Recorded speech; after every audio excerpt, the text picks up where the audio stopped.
if they'd like to turn their camera off now. Caroline, do you want to introduce yourself? Would you like us to introduce any of us? We all know each other pretty much, so it's rather rude of us. Why don't you just give me like 30 seconds on who your group is and like what you're involved in? Yes, I'd be pleased to do that. So, Climate Action West Northamptonshire grew out of a little local group in South Northamptonshire. West Northamptonshire is a new unitary authority. And when we came up against the pandemic, those of us who were meeting face to face decided to meet online. And as we were meeting online, various other friends and family and other people joined us. And so to represent the West Northamptonshire unitary region, we became Climate Action West Northamptonshire. We take action very seriously, but in the most socially responsible way. Our biggest effort goes into our website, where we put fresh posts up on a fairly regular basis. We lobby the council whenever there's an agenda item on a committee meeting that we can talk about. We will make a public statement. We report on the council's progress in our online presence, which we call Corn Exchange. We run these face-to-face meetings every month, and we have a steering group that meets monthly. And Jane, what else can I say?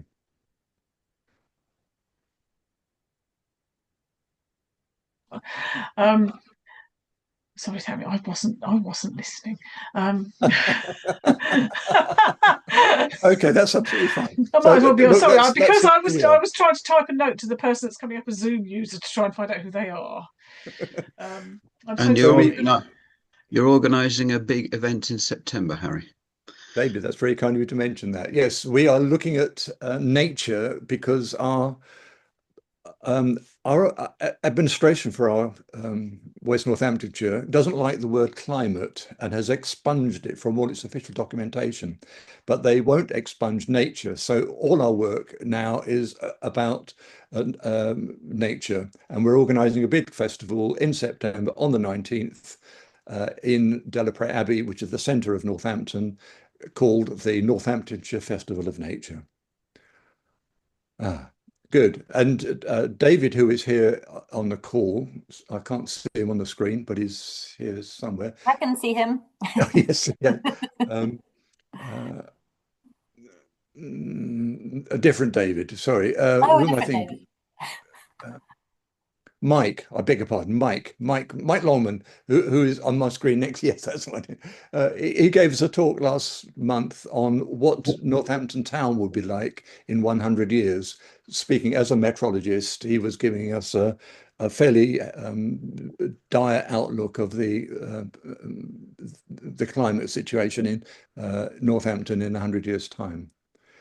And next month, our guest speaker is a Harvard graduate who is currently a postdoctoral researcher at Imperial, and her speciality is atmospheric science.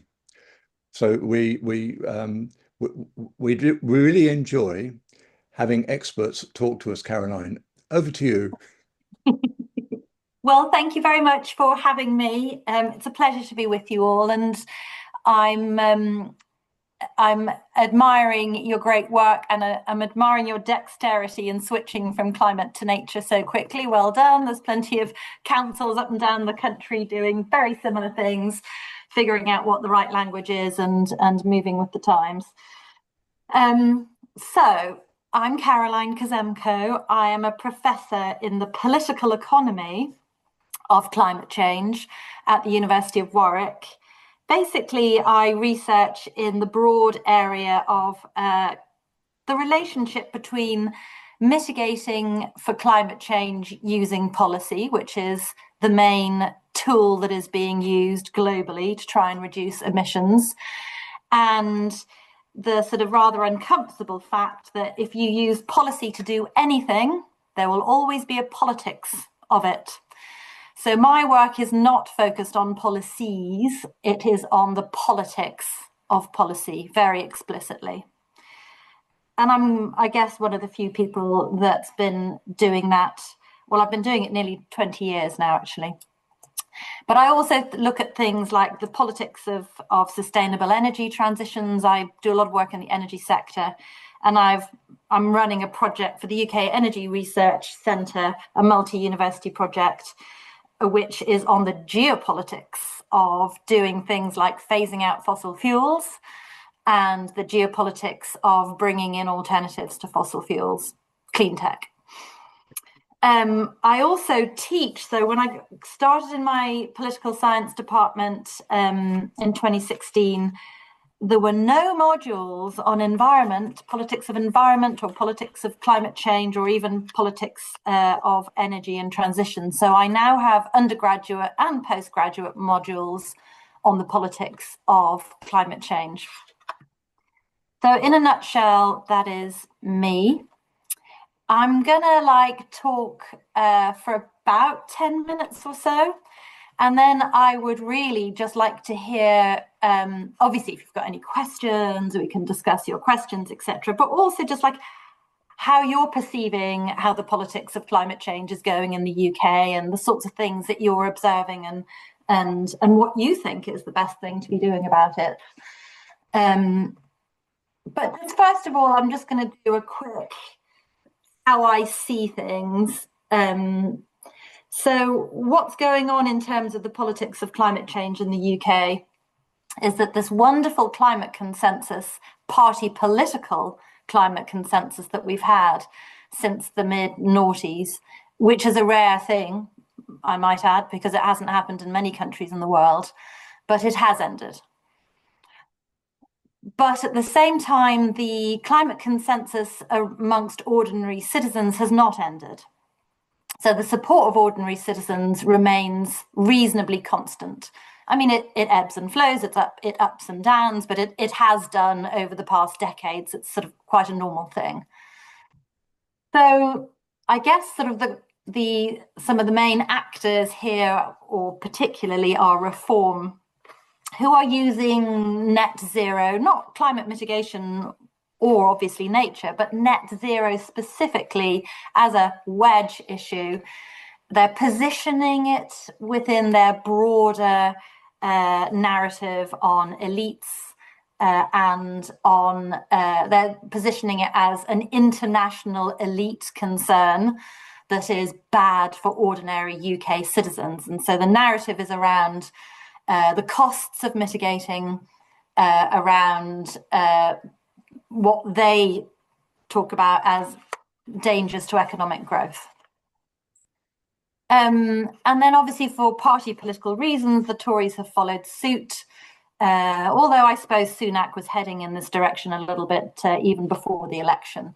But what's more important there is Badenoch's commitment to ditch both the Climate Change Act and the Committee on Climate Change. And I guess in many senses that feels threatening, but it also feels silly because those legislations have been used as a basis for so many other governments in the world to think about how to proceed on climate change.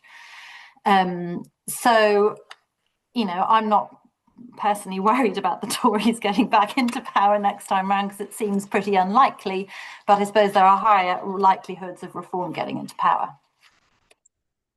So as I was mentioning earlier, one of the responses to all the party political noise that's going on, and particularly Reform have got very good access to media channels, to traditional television, to print media, but they also have very, very good access to social media channels. So these guys are organized and they absolutely know what they're doing. And that's why it feels so incredibly noisy at the moment. But it is interesting that one of the responses is that there's more institutions like Hope for the Future or More in Common, or even actually the Department of Energy Security and Net Zero Public Attitudes Tracker. There's a lot more information coming out now about what attitudes are publicly towards both climate mitigation and then the more specific project of net zero. So, and then interestingly, even amongst reform people who say they might vote reform, still nearly 30% of them support net zero. And 54% of people who say that they would vote for the Tories support net zero. And then obviously, if you look at the other parties, Green and Labour and Lib Dem, those scores are in the 80s. So you're not really looking at a population that's following in that direction yet. And then I just want to make a sort of an international connecting comment here. And that is both the parties that I've mentioned, Reform and the Tories, receive support, some of it financial, but some of it support in terms of how to communicate, how to get messages across, what kinds of emotional triggers to pull, etc., etc. They receive direct support from international partners and domestic fossil fuel aligned actor groups. And it is part of US foreign policy now to fight climate change mitigation abroad, amongst other things. Anything that's not right of centre, basically. And so at the same time, you've got actors in the USA and Russia, Trump and Putin, seeking to control fossil fuels. So they are leaders of fossil fuel exporting nations that make a lot of money out of fossil fuels. And it's sort of a strange situation because on the one hand, they're sort of seeking control, but at the same time, I mean, it's good for Putin because oil prices have gone up and that's where Russia makes its money is oil and gas. But at the same time, the volatility, the uncertainty, the exposure for nations that consume these products, which is most other countries of the world, means that there are reasonably strong reactions against fossil fuel dependency. And you saw that last time round with Russia's second invasion of Ukraine, but you're seeing it again this time round as sort of a redoubling of efforts to plan for the medium and longer term where countries will be off fossil fuels. And I think that's actually quite important.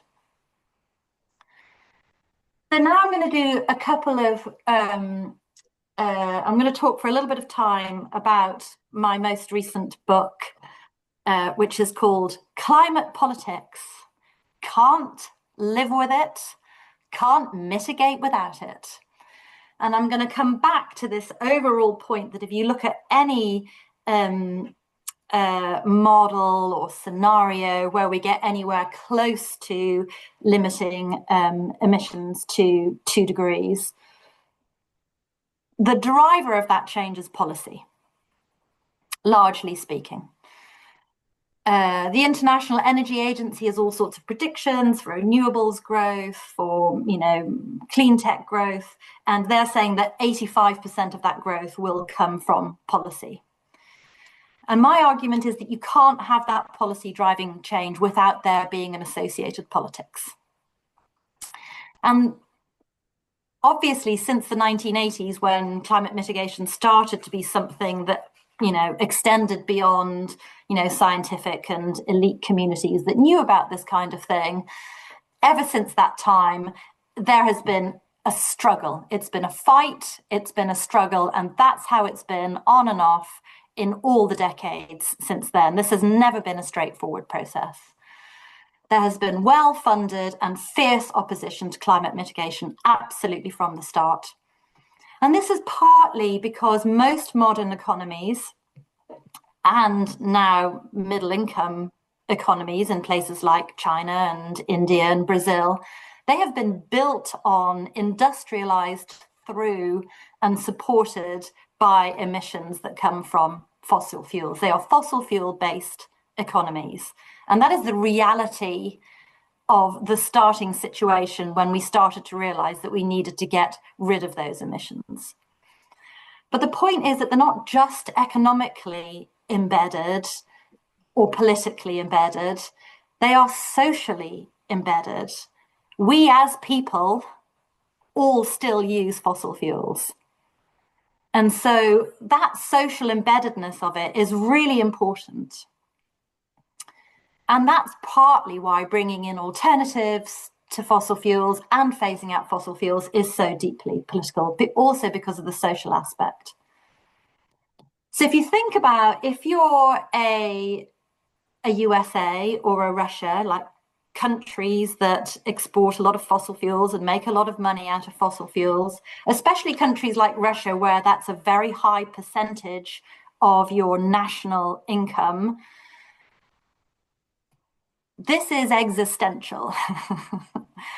For companies like Exxon and Shell, whose raison d'etre is to sell us oil and gas, this is existential. They will lose assets, there will be stranded assets, they will lose their income streams, they will not have a business model unless companies diversify. Countries like the USA and Russia will face into extremely uncertain futures if they cannot bring in national income that they can then use to support their various forms of public spending. More so in Russia than the United States. And of course, on the edge of all of this, you have ordinary people who are still involved in fossil fuel or quasi-associated fossil fuel industries, and they will lose jobs if we successfully mitigate for climate change and phase out fossil fuels. And so, you know, there will be objections. There have been objections from the start, and there will continue to be objections. And a lot of these objections come from powerful actors with a lot of money. The money buys them teams of policy people. Those policy teams can be as large as government policy teams. Those policy teams have been strategizing, communicating with ordinary people through all of their communication strategies.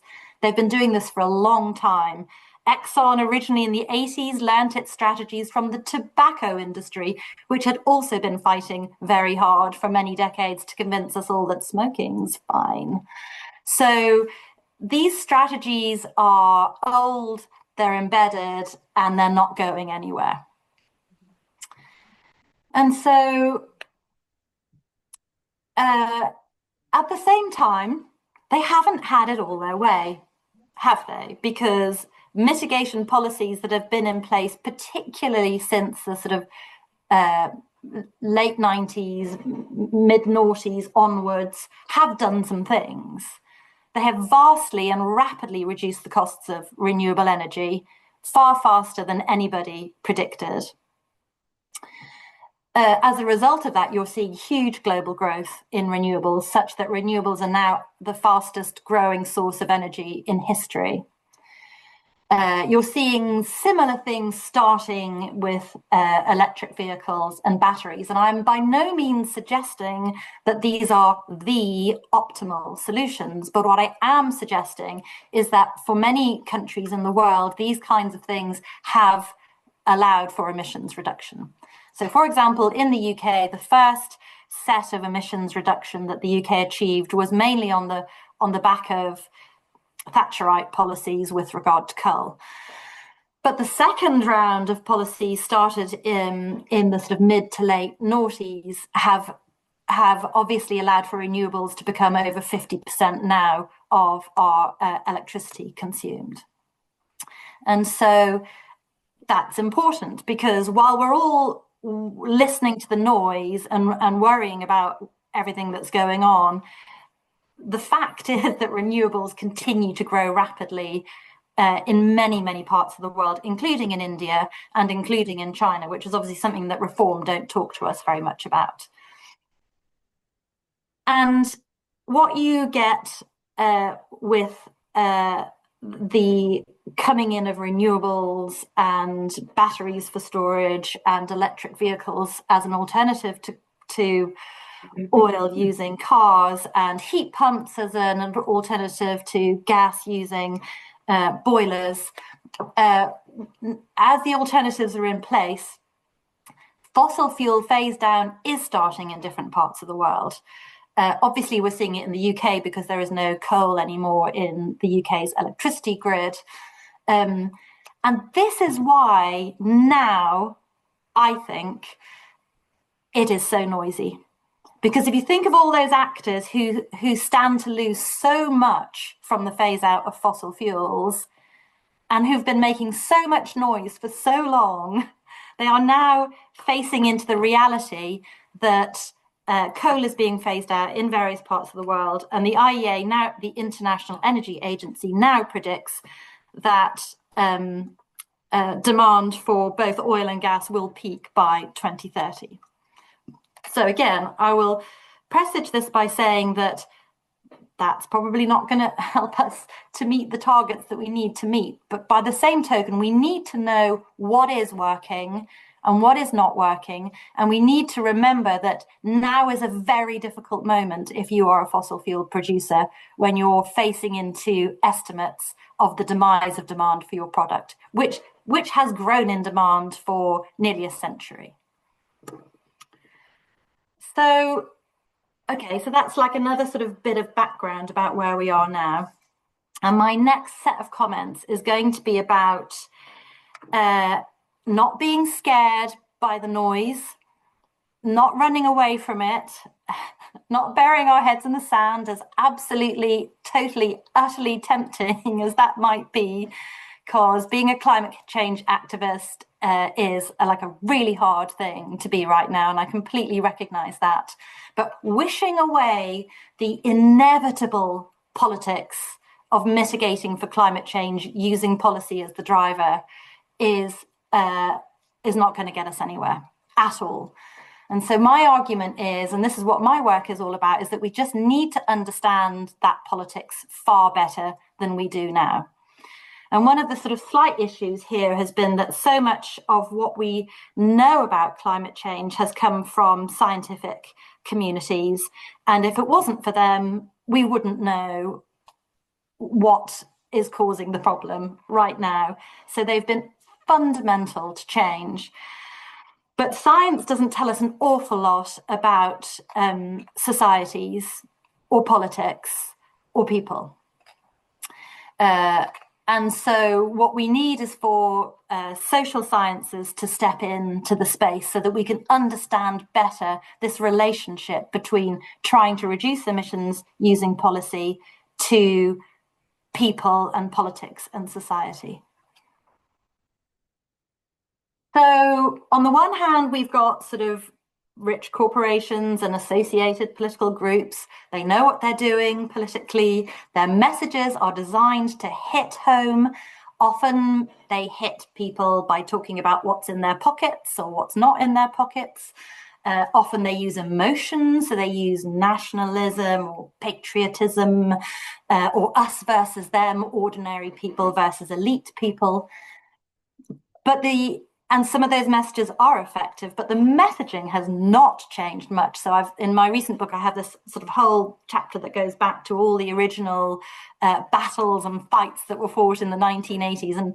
And the message is essentially the same. It's not particularly sophisticated, but it works very well for some groups in society. And for some people in society, because climate mitigation policies are starting to have effect, and because fossil fuel phase out is starting in certain parts of the world, those messages start to tie in more with the experiences of some people who are losing jobs, people who are facing into the possibility that they might lose jobs. So if we phase out gas boilers and we turn to heat pumps, for example, the many people who work in maintenance of gas boilers are going to have to learn some new skills and find some new jobs. There have been experiences around the extension of ULEZ, which was going to hit people who couldn't afford to replace their vehicles with lower emissions of vehicles. So it was hitting them in the pockets. So I'm talking about a moment when we're also living in a cost of living crisis. So a lot of those messages feel like they're tying in more with ordinary experiences. So that is going on. Let's understand all that a little bit better. Let's understand why different groups in society are responding to those kinds of messages. But at the same time, and this is where I'm going to move more towards positivity, because actually, I think that positivity is the only way that we're going to get through this. We also know now far more about how to design better mitigation policies. So it used to be that when we were thinking about the success of a mitigation policy, our principal measure was emissions reduction, obviously, because that is what we're trying to do. We're trying to reduce emissions here. And then the sort of the inferred societal outcome is that it saves society, and particularly those people all over the world, and more vulnerable groups that are going to be particularly hard hit by climate change. But that's often inferred, actually, rather than really explicitly talked about. But we also are beginning to learn now, with more attention being paid in various parts of the world, including actually the UK, that the process of transition will take quite a long time, that there has to be some fairness embedded within that process of transition, so people don't feel that they are just missing out as a result of climate mitigation policies. But the good news is that policy design has been starting to pay attention to this in various different parts of the world. So, for example, there's a couple of subnational governments in Spain. There were governments of areas with a lot of coal. They realized that to meet targets, they were going to have to phase that coal out. But instead of just saying, we're phasing coal out, bye, they specifically engaged and participated and talked to and heard the ideas of not just people who run corporations, but people who worked in corporations that were going to lose their jobs. And so they co-designed policies with those folks such that ultimately they did phase out fossil fuels, but were also re-elected. So the notion that it's unpopular to do climate mitigation is related to policy design that doesn't take into account the fact that some people will lose out as a result of climate mitigation. Now, there's a lot of claims by corporations and countries like Saudi Arabia that they should be compensated for leaving their assets in the ground. And I wouldn't suggest that we go that route, but I would suggest that we cut out the middle person and just talk far more to those that are likely to be most affected by climate mitigation, particularly fossil fuel phase out policies. And we know lots more about how to do that kind of thing through examples, not just in Spain, but in Canada and in Germany, and very often at the subnational, actually, rather than the national level. So there's other things that policy can do. Policy can also start to create new low emissions interests in society. So it can start to create those that benefit from a more low emission society. And there is a lot of news on economic growth from clean sector. So 9% of the UK's economic growth, which obviously wasn't vast, but anyway, it's 2024, 9% of its economic growth came from clean sectors. Again, not something that you hear talked about so often. There are all sorts of positive health outcomes associated with climate mitigation policies. Again, not that we're hearing about it so much. So the data, the knowledge base, the experience of mitigating for climate change in the sort of slightly more sort of socially engaged kind of way is all there for us to tap into.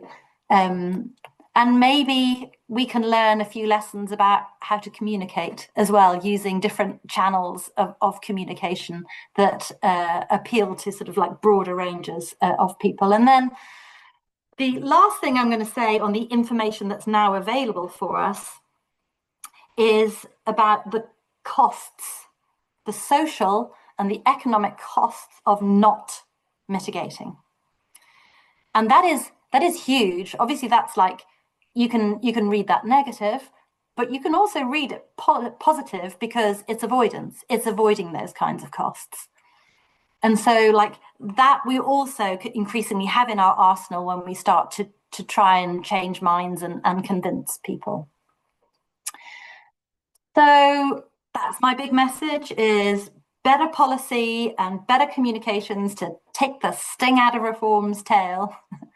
There's plenty still going on at the national and local level in the UK, but in all sorts of different parts of the world. And I'll stop talking there and invite questions, observations, debating points, ideas, anything.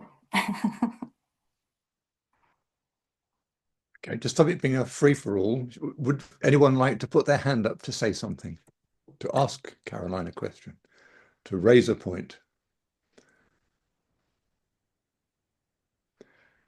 Okay, so Harry will do it. Mike's raised his hand, Harry.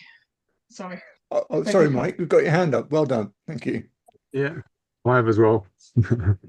Oh, sorry, Nick. I saw a statement on the internet earlier on today, which was basically saying if we hadn't gone down the route of green policies and doing away with coal, we wouldn't be having the problems we're now having because of all the troubles in the Middle East. Do you think that the electorate are actually able to understand anything? Well, when I see comments like that, I think, who funded it? Where did it come from? And yeah, maybe you're right. Maybe some people will believe that. But that's why communication is so incredibly important, as is education, which obviously I'm deeply involved in. But, you know, sometimes you have to start small with people. Sometimes you just have to start with whatever it is that they already understand and start to build on it. But I think we should all, as much of the time as we can, even when it's slightly awkward, but, you know, you can always use humor.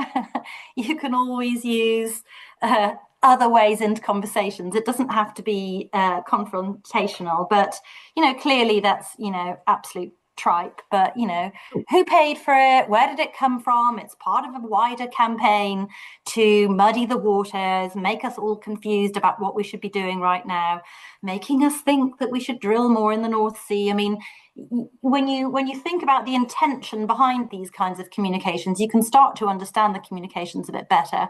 And I am truly sorry that there will be some people who will read it and believe it, but I can tell you there's plenty of people who'll either not see it or think it's rubbish. Mick, did you have your hand up? Yeah, I was sort of follow on from what Mike's saying, really. I think with today's news of bombing gas facilities and oil facilities, do you think that will also sort of help a messaging of, well, if you're changing your economy towards away from these, you'll be less dependent? And do you think we'll see spikes in car sales, or electric car sales, and air source heat pumps and so on? Yeah. So we can lesson learn a little bit from last time around, where across Europe, but also to a great extent in the UK, the short-term response, because clearly our economy is still dependent to a great extent on fossil fuels. So you do have to think about households getting their electricity and their heat. You do have to think about people being able to move around, and you do have to think about being able to respond to that. So what you see is like near-term responses, which are how are we going to ensure our supplies and how are we going to protect vulnerable households who can't pay these kinds of prices for their electricity. And I don't know if, how aware everybody is, but our electricity prices in the UK and in Europe are linked to gas prices. So when gas prices go up, electricity prices go up. So it's something that a lot of people are lobbying to get changed at the moment. But the lesson last time around was short-term measures just to make sure that energy security in terms of affordability and access to energy was maintained. But the the money went into the medium and the long-term strategies. And the medium and the long-term strategies were seeing renewables as giving consumer, importer countries greater independence from fossil fuels. So if you look at how Labour now frames policies that are essentially climate mitigation policies, they are absolutely framed in relation to energy security, in relation to affordability, and in relation to getting off dependence on volatile international markets and supply chains. So that's absolutely where the UK is now. That's where most of Europe is now. That's where China is. That's where India is. They are seeking in the medium to long term to get off fossil fuels. Obviously, India, their target for net zero is 2070. So they're in a very sort of different position versus the UK. And China, their target is 2060. Thank you. Alan.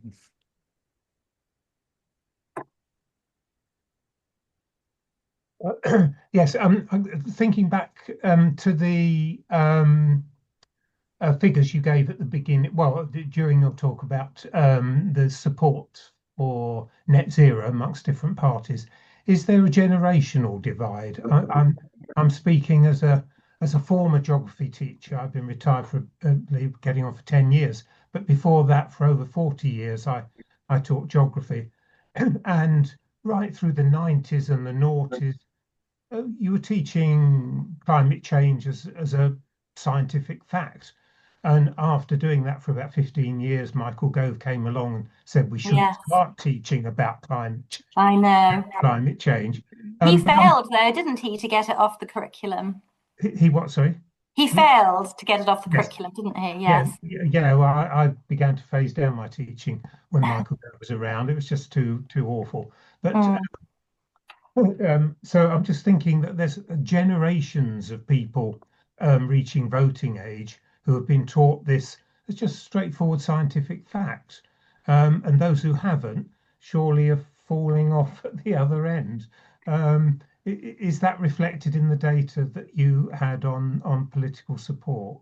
Yeah, so there are demographic differences, and there have been for some time now. So generally speaking, younger demographics understand climate change, and not just sort of the sort of scientific fact element of it, but they see it as being related to their future. And if I might anecdote for 1 second, I will answer your question more fully.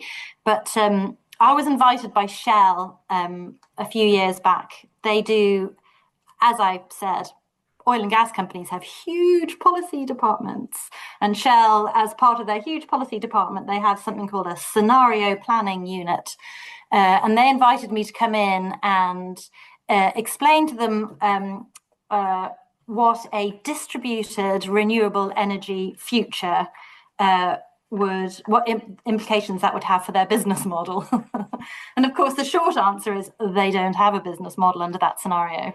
But like, if you're going in and you're trying to leave doubts in some minds, you have to be as diplomatic as you can be. So I was being as diplomatic as I could be.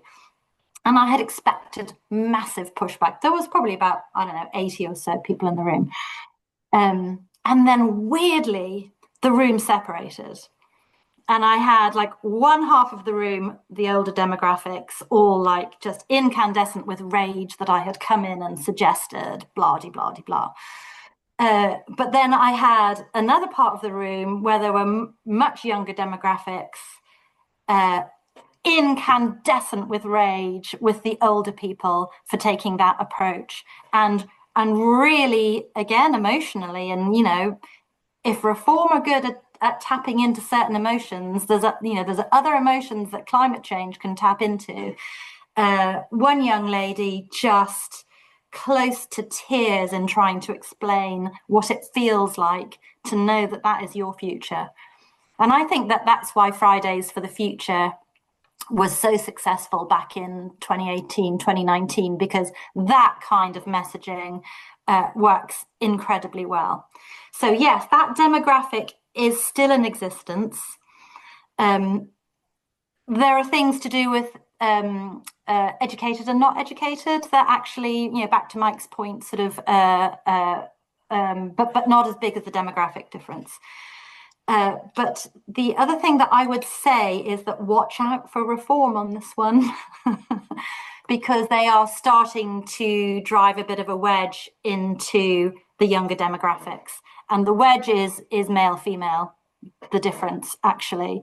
So reform have been particularly adept at speaking to younger males in a manosphere kind of way, but by TikToks, short attention span material, something that's going to attract the boys, like a fast car or an attractive woman, sometimes scantily clad. This is what reform are doing. Let's just all be aware. And then there'll be some messaging with that to make climate change sound really uncool.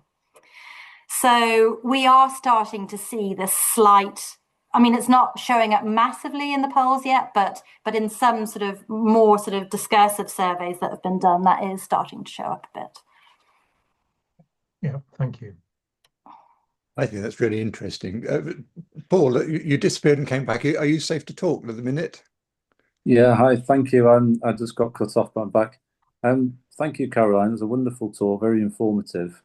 And I just wanted to ask you what your views are on China's role in the future. They seem to be leading the way with a few things, for example, solar panels and EV technology. Whether you sort of see them as almost an unlikely savior in many ways, driving innovation, and maybe helping out more than we thought they might. Yeah, thank you for bringing up China, because obviously if you're in a different echo chamber, China is why we should all do nothing. But the actual reality of China is very, very different.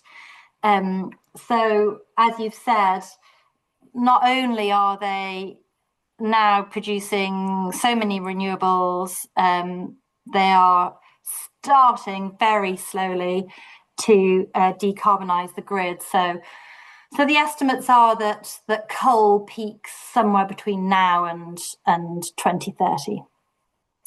And China's problem is that 80% of its electricity is used for industry. So as we have outsourced our industry, generally speaking, OECD countries to China, they are now doing the manufacturing, which is quite high emissions. So they have enormous demand for energy, like almost you can't even compute, obviously because of the size of the country as well, and the size of industry within the country. So you can see that they're incentive, and they're also energy security obsessed. So they also don't really want to be importing from other parts of the world. So you can see that there's like a lot of incentives here for the Chinese. They have, again, through subsidies and quasi-state-owned and state-owned companies, etc., almost single-handedly slashed the price of solar panels and blades, turbine blades. And once you start slashing the cost of those kinds of manufactured goods that you need to build a renewable energy system, it becomes much more affordable for everybody else. So China has had a really massive role to play in the UK's and Europe's ability to add renewables at increasingly lower cost, which is also something that we don't think about so often. So like the two sort of slight hesitations are, firstly, that the whole China thing, not in the UK where you don't see this narrative so much, but in the United States, because China has veered so rapidly towards electricity in transport, also and in cooling, as well as in renewables for electricity, they are now being called an electrostate. And they're being pitted in a battle against the petrostates. And Trump's narrative now is, well, if you buy renewables, you're just helping China. And so again, it's this like saying that buying renewables helps international people that we don't like, China, obviously in these simplistic narrative terms. And therefore, fossil fuels are American. So if you support fossil fuels, then you're being nationalistic. So there's a way that you can use what China are doing in that kind of right-wing populist kind of way. And Trump's teams are all over that like a rash. And then the second thing about China and the enormous contribution that they've made towards lowering the cost of building renewable electricity systems and the cost of electric vehicles and the cost of batteries is that the conditions under which many people work in China to produce those goods are suboptimal. So with any kind of good news-ish story, you always have to consider sort of what sits behind it. And obviously there's very little that we can do about that, but it is just a fact. Rupert, can I invite you to comment? Thank you very much. This is all very, very, very interesting. It's interesting too, isn't it? The BP were leaders in solar panels in the last century, and they gave it all up, the silly fools. So I don't know why that was, but we won't go into that. And my wife is Chinese, so I know we hear all about what's going on in China. And today I printed out a little thing on a little Chinese car, which I thought was exactly what I want. 50 miles an hour, 50 miles radius, rechargeable on the house electricity. And in China, it only cost $1,000 or so, whereas one of these smart cars, which look very similar, costs £30,000. So I don't see the reason for that. But that wasn't what I wanted to ask about. With the war going on, people are saying drill in the North Sea quickly and get our own oil and gas. I still find it difficult to understand why oil and gas has to be priced and supplied on the international market instead of coming here, and why, but when we make wind power from the same place, we get the benefit of it. What's the difference? Well, actually, we don't totally get the benefit of the price differential, because making energy from wind is much cheaper than making it from gas or nuclear or whatever else. And so we as householders don't see the benefit of that so much because of this historical and weird but still true fact that gas and electricity prices are linked still. So it's the gas prices, because gas has to come on whenever there's a Dunkelflaute or whenever there's a peak demand or whatever it might be. And so when the gas comes on, it just, the highest cost drives the price of electricity. So we don't totally get the benefit of that, but there's a lot of talk in governing circles about what to do about that. So watch that space. But so oil and gas, so the UK took a different route to, say, a country like Norway. So Norway didn't privatise oil and gas, but the UK privatised oil and gas. And so once you've privatised it and marketised it, then when you sell your product, you're just selling it on markets. And so it just goes to the highest bidder, basically.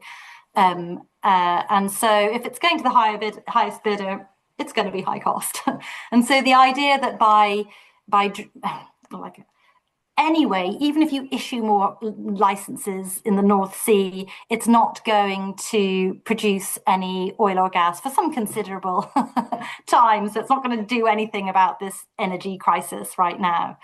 So that's a sort of another aspect of it, that I think if people are asking you about it, then you can say, A, new licenses aren't going to produce anything for a very long time. B, North Sea is kind of expensive and the resource is kind of not very good anymore. So most oil and gas companies aren't really interested anymore. And C, our oil and gas is sold onto international markets. So it's not UK oil and gas, it's international oil and gas. Martin, I'm going to come to you in a second because Avril very patiently has been raising a what's the word I'm looking for? A hand that's invisible. Over to you, Avril, but you're muted at the moment. Thank you. Thanks, Harry. Thanks, Caroline. Fantastic talk. I was just wondering how you feel about the likelihood of our governments being able to resist the lobbying and the kind of the funding that comes through from fossil fuel companies, they have a vested interest in us not switching to sort of locally owned, democratized renewable energies. Do you see for the next few years anyway, this Labour government making headway in that and being able to resist that sort of law from the fossil fuel companies? Yeah. So the lobbying from the fossil fuel companies has been happening consistently for 30 years. So I've been doing this on and off for 20 years, and anytime I go to Parliament to listen to groups talking about what to do next in the energy transition, like the nuclear person stands up and goes, "It's got to be nuclear," and then the gas person stands up and goes, "It's got to be gas." And you know what's going to come out of their mouths before they've even opened them. And so the question about this, I suppose there's two parts to the question. The first part is, are Labour resisting? And generally speaking, so far they are. So since they've come to power, they've done the Clean Power Act, they've done a Green Industrial Strategy, they've done the Warm Homes Plan, they've set up GB Energy, they've set up transition policies. So my daughter's at university in Aberdeen, and so I go up and see her sometimes. And Aberdeen is obviously one of the main hubs in the UK where there's still a lot of employment around fossil fuels. And that's mainly maintenance, like maintenance of the offshore oil and gas platforms. And so they've placed GB Energy headquarters in Aberdeen. Because one of the things GB Energy is thinking about how to transition jobs, how to reskill jobs, how to do regional economic planning so that if you're in an area where there's fossil fuel or fossil fuel associated jobs going, then you can think about how to plan so that the green jobs are going to those kinds of areas. So there's actually masses going on, but of course, because of all the noise at the moment, we're not really hearing about those things, but it doesn't mean that they're not happening. Labour aren't particularly funded by fossil fuel interests, so it's mainly Reform and Conservative parties. So there's not too much direct money associated, but of course, like any department of government has to talk to the companies that are running the vital infrastructure that's allowing us all to access our energy. So there are weekly communications with those companies, and so policymakers are reasonably well adept and have heard stories quite a few times by now. But also in terms of how resisting, there's a wider question about that, and that is also about designing policies that take the sting out of the tail of those that are just fighting out of self-interest. And so making sure that you design policies so that wider groups in society can benefit, so that the vulnerable in society don't lose out so much from fossil fuel phase out, that they feel like they're being listened to and have some kind of voice. I mean, there are so many different ways of going about this. And then your resistance is more societal based than just civil servants having to face off against fossil fuel interests. Martin, you've been very patient. Do you have a question? Yes, I just really wanted to ask Caroline whether she thinks we as individuals have any great significance in helping climate change. What I'm getting at really is I speak with lots of people and they seem to have this sort of helpless feeling that whatever they do is not going to make a difference. I've got a friend I think she's done 6 flights this year. And I kind of talk to her and say, well, apart from having a child, flying is probably the worst thing you can do. Well, the plane's going anyway, it's that sort of argument. And, recycling your bottles makes bugger all difference to climate change and all this. So what I'm saying is, that's probably the most important thing one can do. Having said that, is vote for the right party. But is it all is everything top down, policies, politics, or is there much of a contribution from the bottom up, from what individuals do? Basically, Martin, my view on this is all hands on deck at all times. It's got to be bottom, top, middle. It's got to be absolutely everybody. And I completely understand that people feel powerless, but sometimes when people are thinking that they don't make any difference, it's convenience. Oh, yes, yeah. So, that there are all sorts of statistics on flights that one can use to argue back. But then again, you don't always want to be, the stuck in the mud, tree hugging, climate, whatever.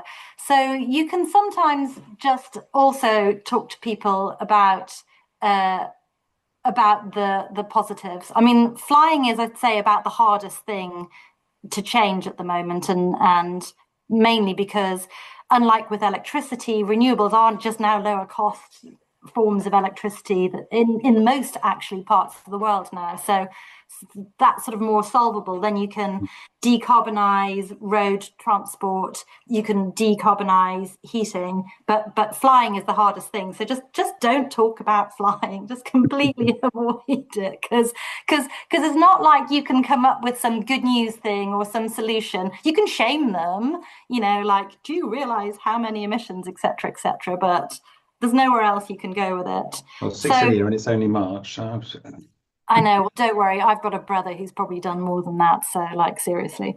Okay. But for those that can afford, you can make choices around cars. You can make choices around your heating. Those both have higher upfront costs, but over the long run, lower running costs. You can vote, you can talk, you can joke. There's a load of climate comedians out there now, sort of making sort of slightly shamey jokes, but slightly funny jokes about how we're all so quirky and why some people find it so difficult to change, and what do you do about the people who find it so difficult to change? So I think that there should be no heads in the sand, and that if some people, so I have flight shamed my brother so many times that he's now cycling everywhere because he thinks that's going to He's going to have to do a lot of cycling.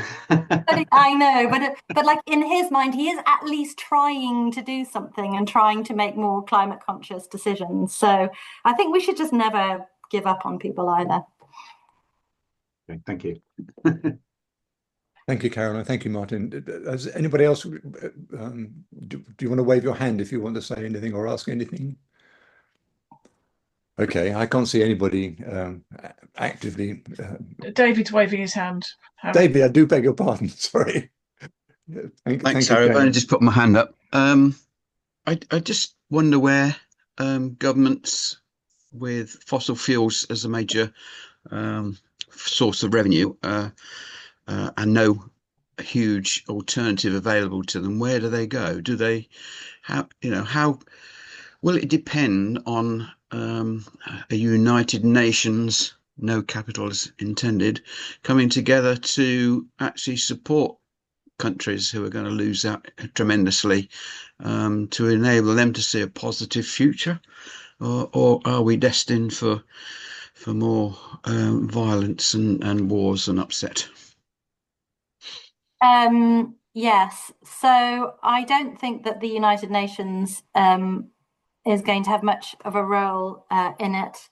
I mean, there are all sorts of discussions at that level about how to decide which fossil fuel assets, whose fossil fuel assets have to stay in the ground. Some people talk about that in relation to the emissions associated, because obviously different types of oil, for example, have got very different types of emissions associated with them. So if you look at Venezuela, that obviously Trump is very interested in, those deep tar sands are pretty filthy, require masses of refining. Whereas Saudi obviously claims that its oil is far cleaner, which, you know, in some ways it is. I mean, it still produces emissions, but just relatively less.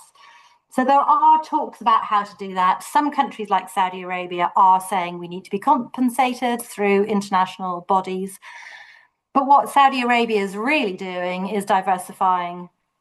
It's starting to diversify its economy. Like, clearly, because of the size of oil and gas in that economy, it will take many, many, many decades for that to come through. But full oil phase out is anyway going to take, 30 plus years, especially as countries like India have got phase out net zero targets for 2070, which are much later than many other parts of the world. So diversification for the countries that seem to be thinking semi-rationally about it is going on. Russia, clearly, under its current leader, is, one person's rational is another person's madness, etc., etc. But clearly that's not the direction that he's going in. But interestingly, both Trump and Putin are very interested in the resources, the critical materials that are used to make batteries and solar panels and turbines, etc., which is part of Putin's interest in the Ukraine, because the Ukraine has got critical materials. Part of Trump's interest in Greenland is Greenland has quite a lot of critical materials. So it's not as if those guys don't also know which way the wind is blowing as well. But to the final part of your question, yes, I think there will be more upset, but I think that is going to have pretty drastic implications for volatility in oil and gas markets, and it's going to cause money to flow into domestic alternatives. I have a question. The pandemic changed things for many people in terms of how their working patterns. Not everyone has gone back to working as they did before the pandemic.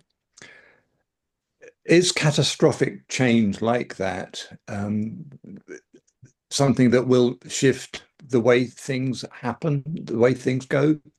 Or is there kind of hysteresis that things get back to normal as quickly as people can make them get back to normal? Yeah. So in terms of working patterns, certainly I know in the UK we're not back to normal. And I think there's a fair amount of resistance to going back to whatever it was that we did before. But by the same token, there are a lot of companies who are now three-line whipping. You have to be in the office 4 days a week or five days a week or whatever it might be. So in terms of that kind of, transport kinds of emissions, there's that kind of thing going on. The other interesting thing about the pandemic was that aside from Fridays for the Future and Extinction Rebellion, sort of around that 2019 time span, aside from that time span, support for climate change had never been so high in the UK. I mean, it absolutely skyrocketed. I suppose because people were at home and they had more time to think and more time to sort of engage and understand a little bit. So the pandemic was interesting in that way as well, because it allowed people to sort of understand and maybe reconnect a little bit more for those of us that were sort of fortunate enough with nature. But otherwise, I think that basically we get back to where we were, generally speaking. I mean, most indicators, apart from the sort of transport and working from home things, have pretty much gone back to where we were. So it's the other end of the spectrum. We're just about to hit 20 years since the iPhone came out, which was probably the first, although the BlackBerry was there, the genuinely smartphone that gave you all sorts of things in your pocket and the ability to talk to the other people, wherever you were in the world, you can just talk to someone. 2046 is only 20 years away. No one, when pre-iPhone, could have conceived the functionality that delivered. Are we, rather than technology solving all the problems, is there something we can be very relaxed about, in the sense of saying we've no idea what magical stuff will emerge over the coming decades? Not that we're going to relax about it, but that we can stop worrying too much about certain things and focus on what we can change. Yeah. So there's quite a lot of literature actually on the on magical future technologies, and generally speaking, in terms of the politics of mitigation policy, which is the area that I'm interested in. If you allow policymakers, get out of jail free card, which may or may not, come to fruition in 20 years' time, then anything that's tricky, and the tricky thing is actually not growing alternatives, low emissions alternatives. The tricky thing is phasing out fossil fuels. And so unless policymakers continue to support the phase out of fossil fuels through all the sort of various policies that you have in place, then nothing's going to happen. And obviously the clock is ticking. So you want your policies to be happening today, and not, policymakers being confused or uncertain, or maybe we can leave it to the future. So in terms of the psychology of getting it done, I think that we shouldn't be relying. I mean, we can all dream about it or whatever, but I don't think that we should be relying on future tech. There's that old joke about nuclear fusion, and when asked when it's going to happen, it's always 20 years from now. So that's 2046. So it'll be happening. It's also super expensive. So why throw, I can understand that there are interests behind it, but why throw all that money at it when you could be throwing all your money at renewables and batteries and EVs and heat pumps and all the other things you can throw your money at? Jane, can I bring you in? Yes, thank you. I just wanted to say, so I think this probably ties into what you were just talking about, actually, which is that sort of historians have looked at it and said that basically energy use has just always increased to include new forms of energy rather than exclude them. So, we didn't stop burning coal, we just started burning oil and gas as well. And we haven't stopped using oil and gas, we've just added renewables into the mix. Is there a message that needs to go out to people more strongly about actually trying to cut consumption, or is there something else which needs to be sort of policy driven from the centre so that people are pushed into reducing consumption because we assume they're not going to do it voluntarily? Yeah. So interestingly, we can't put all fossil fuels in the same basket, because actually coal is being phased out. And coal is the highest emitting fossil fuel. So in some parts of the world, coal is being phased out. China is getting very, very close to peak coal. India isn't a million miles off. So I think you've got sort of a slightly sort of separate sort of coal question. And a huge literature now on what policies have worked in terms of starting to phase out coal. Oil and gas is obviously trickier. Gas has tried to position itself as the transition fuel. So don't worry, guys, gas has less emissions, and so we can use it for longer. And we're going to have CCS, and don't worry, it's going to be really affordable.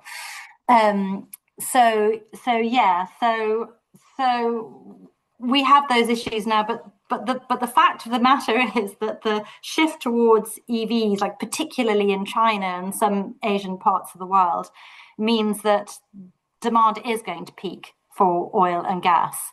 Now, there's a whole other question. That's like replacing one source with another source. So there's a big argument that we won't reduce emissions because we'll just keep using more energy. And obviously AI feeds into that argument. But in some parts of the world, we are going to be phasing out coal. And that is actually really, really, really incredibly important. Consumption is a really, really big question. I think that consumption, convincing people to consume less, only really works if they fully get it in terms of nature and climate change. And in that sense, that's fine. But I think a lot of other people would feel like they would need to be enabled to consume less, like insulating more homes. Obviously, Britain has got the leakiest homes in all of Europe and has had pretty stagnant insulation policy. So there is a big argument about, for those that can't afford it and for those that aren't proactively into climate change, then you have to help people to consume less. So it has to be both. It has to be like from both sides. You need structural support put in place. And then also you do need like way more information going out to people. So in the last energy crisis, across Europe, there was public messaging about how to use less energy in your home. This is how you go to your boiler, and I don't know about these things, you fiddle some knob and then it behaves more efficiently. Just like really practical day-to-day stuff. But then obviously Boris Johnson, who relative to other Tory leaders did get it, because he met with 3 climate scientists, by the way, and then he came out of the meeting with the 3 climate scientists and said, "Why didn't anybody tell me?" Anyway, but obviously Boris decided that because we're all, terribly independent individual British people, that nanny state shouldn't be telling us anything. And so they decided, so actual political ideologies make a very big difference here too. Caroline, I'm very conscious that we've crashed over the 9 p.m. deadline that we're occupying your time. I just wanted to mention, Hillary has said that Drax used to run on coal. Now it runs on wood pellets, which are just as bad, but allegedly a biofuel. Yeah, well, I think Drax is going to. It's a big political hot potato already. I mean, it's not like core priority at the moment for government, who are doing masses of other things, but it's clearly not really a biofuel and has emissions. I think we ought to wrap it up now, because maybe people have got children to put to bed or whatever. Jane, did you have anything that we need to mention as a group? Caroline, so thank you so much for everything. I've written down a great deal of things that I didn't want to bore everyone with discussion, but Fridays for the Future might have a comeback. And we already, through Alexina, look at businesses as a force for good. Perhaps we should make a greater effort to look at those businesses across West Northamptonshire that are showing how it can be done and employing people in laudable positions. So if you speak to people who work in local authorities, they know who all the businesses are that they can work with. There is a lot of activity in that area. Yes, they love logistics, unfortunately. We're in the, they call it the Golden Triangle, but it's probably not. It's the Lead Triangle. Anyway, let's not go down that rabbit hole. So, anyway, it was lovely to meet you all. Yes, I am going thank to you hop so off much. now. Thank you. Yes. Thank you. Thank you very much, Caroline. Thanks for all your great questions. Yeah, that was brilliant. Yeah. Bye. And thank you, everybody else. Thank you very much. I probably have just got us. two very tiny parish notes to mention to people. Sorry, anybody who hasn't already gone. There's a lovely event on in Braunston this Saturday about retrofit. People talking about changes they've made in their homes. So that might be interesting if anybody's in that area. And we have got tickets available now on Ticket Tailor for a tour of Courtine Hall Farm, Courtine Hall Estate in May. And that's on our WhatsApp page on Corn Exchange. Thank you. Can I be really cheeky and say we're trying to get everybody to support Daily Bread, and we're having an event Saturday morning, are you? 10 Excellent. till 11:30. So what if sort of an anybody event? just a come down and spend some money and meet them and try and sign up to support them. Okay, super. Okay, thank you so much, everybody, for joining us. I hope you've enjoyed yourself. It's been really good really from excellent. my viewpoint anyway. So thank you, everybody. Thank you. Thanks very much. Good night. Thank you. Bye. Bye.